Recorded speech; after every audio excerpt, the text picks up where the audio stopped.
Pfizer filed its FDA emergency use authorization after previously announcing the coronavirus candidate was 95% effective. And if granted, the drug could potentially be rolled out starting in December. So joining us now is our chief health editor, Dr. Partha Nandi. Dr. Nandi, happy Friday to you. Happy Friday to you. Thank you for joining us. Can you tell us about this process? Glenda, you probably know more than anybody else how juiced I am about this, right? This is what I've been talking about for the whole darn year. So this submission will be based on Pfizer's ongoing phase 3 clinical trial. And so far, the vaccine candidate has been shown to be safe, has an efficacy rate of 95%, has no serious side effects, really important. And that's all amazing news. Now, once Pfizer applies for the emergency use authorization, here's what's going to happen. The FDA will first review and analyze the data.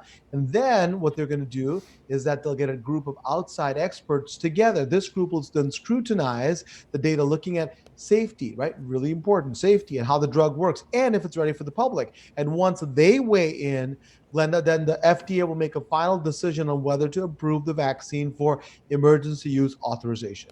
Safety of this vaccine on everyone's mind, Dr. Nandi. So once the EUA is approved, then the next step involves the CDC, right? That's exactly right. Okay. Safety first, right? I mean, I'll tell you that I have a lot of faith in the FDA, probably the most stringent organization of its type in the world.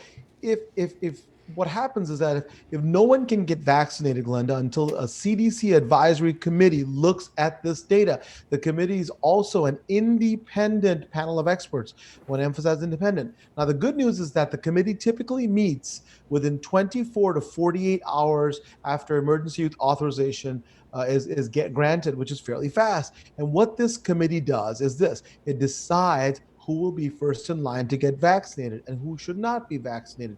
Now, I expect that pregnant women may be excluded because they weren't part of the study, as well as children under the age of 12.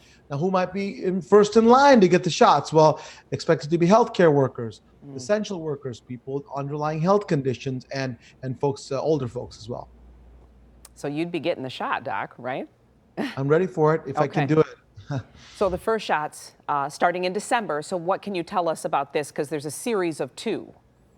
Absolutely. So first of all, it's been reported that the FDA has set up meetings on December 8th through the 12th with its vaccine and related biological products advisory committee. So we could hear a yes or no decision around that time. If it's approved, Pfizer says that they'll be ready to distribute the vaccine right away. They're still planning on delivering 50 million doses globally by the end of the year. That's amazing. And as for the details of where vaccine clinics be, we still don't know that. It's being worked out. If all goes well, vaccinations for high-risk groups, like I talked about, could begin somewhere in the middle to the end of December. So very exciting news because that gives us hope in getting ahead of this virus. So now, to be clear, if approved, the vaccine doesn't prevent you from getting infected with the virus. Instead, it's supposed to help protect you against COVID-19 disease.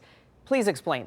It is very confusing, right? I talked before about how Pfizer, what they did was they only tested participants who had symptoms. Now, we know that not everybody with an infection has symptoms, right? Some people are asymptomatic. So not everyone was tested. We don't know if the folks who were vaccinated still ended up getting infected, just not symptomatic. So this is not a bad thing. We've seen that the hospitalization rates have gone up here in Michigan and across the nation. So if the vaccine, if the only thing that the vaccine does is lower the rates of hospitalizations and illness, it still helps. Now, Pfizer's trial will last for 2 years, so we'll know more as time goes on, including the asymptomatic folks that are infected. So, all right, are you encouraged, Doc?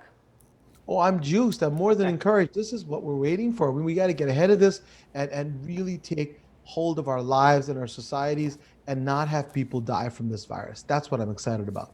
Thank you so much, Dr. Nandi. We appreciate your time. My Don't pleasure. forget, you can watch the Dr. Nandi Show this Sunday right here on 7. And this week, Dr. Nandi discussing the new age of parenting. Again, that's this Sunday at 1 p.m. right here on 7. Dave.